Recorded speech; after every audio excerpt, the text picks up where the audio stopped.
Tighten your budget, slash every expense, and pour everything into investments. A lot of advice about becoming financially free sounds identical, but what if that mindset is actually pushing you in the wrong direction? What if the reason people aren't building wealth isn't laziness or bad choices, it's that they're being too frugal? That's right, this thought pattern is the very thing that holds so many people back.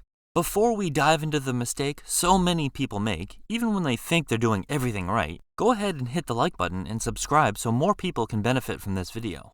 Being told to survive on beans and rice, skip every vacation, cram into a tiny apartment with 3 roommates, and walk everywhere isn't inspiring. It doesn't make you feel good, and it certainly doesn't make you feel like you're making any real progress. Instead, it feels like you're sacrificing everything without seeing any payoff. Imagine walking through a long tunnel with no lights, no milestones, and no sense of when things will finally get better. After a while, that kind of darkness just wears you down. For anyone trying to build wealth and stay motivated, the real answer sits somewhere in the middle. The sweet spot is learning how to enjoy your money while still growing it. The people who figure that out usually end up richer, happier, and more consistent than the ultra-frugal or chronic overspenders. So how do you actually find that sweet spot? It's a challenge nearly everyone struggles with, but the key is learning how to walk that line successfully. Being overly strict with your money can sabotage long-term success just as badly as being careless. Humans are wired for reward. If your financial plan feels like punishment, if every purchase triggers guilt and every small indulgence feels like failure, you won't stick with it. You need small wins along the way to keep your motivation alive. Think of it like dangling a carrot in front of a horse. If the carrot never arrives, the horse eventually stops moving. The people who actually build real wealth aren't the ones who eliminate every expense. They're the ones who cut out intelligently, spend intentionally, and allow themselves enough enjoyment to stay committed for decades. And you've seen what happens when someone goes all in on savings. They cut out every meal out, every fun purchase, every little thing that makes life enjoyable. And for a few weeks, maybe even a couple of months, they hold on. But eventually, something breaks. They snap and binge. A spontaneous trip they can't afford, a shopping spree, a credit card balance that wipes out months of progress. The problem isn't discipline. The problem is sustainability. It's the same pattern you see with someone who starves themselves to lose weight.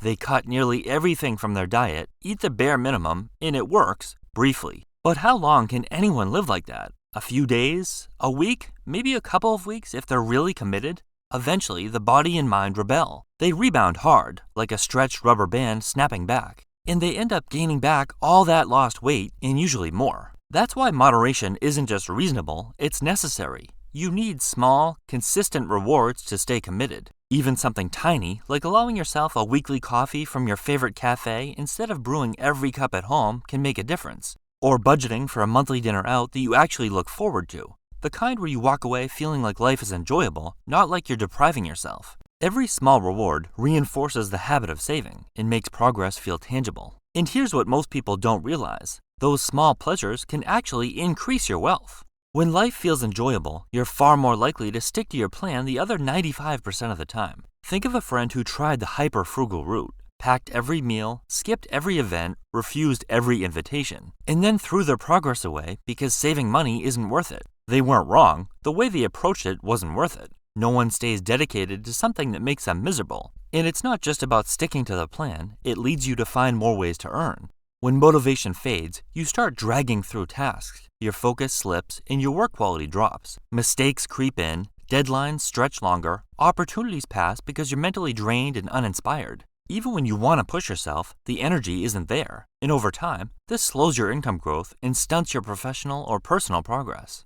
Now imagine a different approach. You set a clear goal for yourself. For example, if my freelance projects bring in $5,000 extra this quarter, I'll take a weekend trip to the mountains. Or, if my investments hit $100,000 this year, I'll finally buy that nice mattress I've been wanting. Suddenly, every task has a purpose. You approach work with energy, tackle challenges efficiently, and push harder because you know a tangible reward is waiting. Your focus sharpens. You take on opportunities you might have skipped before, a pitch you're hesitant about, a new client, or a challenging project. That planned reward fuels performance, and better performance drives real results. But not all rewards are equal. There's not enough money to let loose on everything. The key is being selective. Spend on what truly matters, the things that recharge your energy, make life easier, or make sacrifices feel worthwhile. Maybe it's a memorable trip, upgrading your workspace, or investing in a hobby.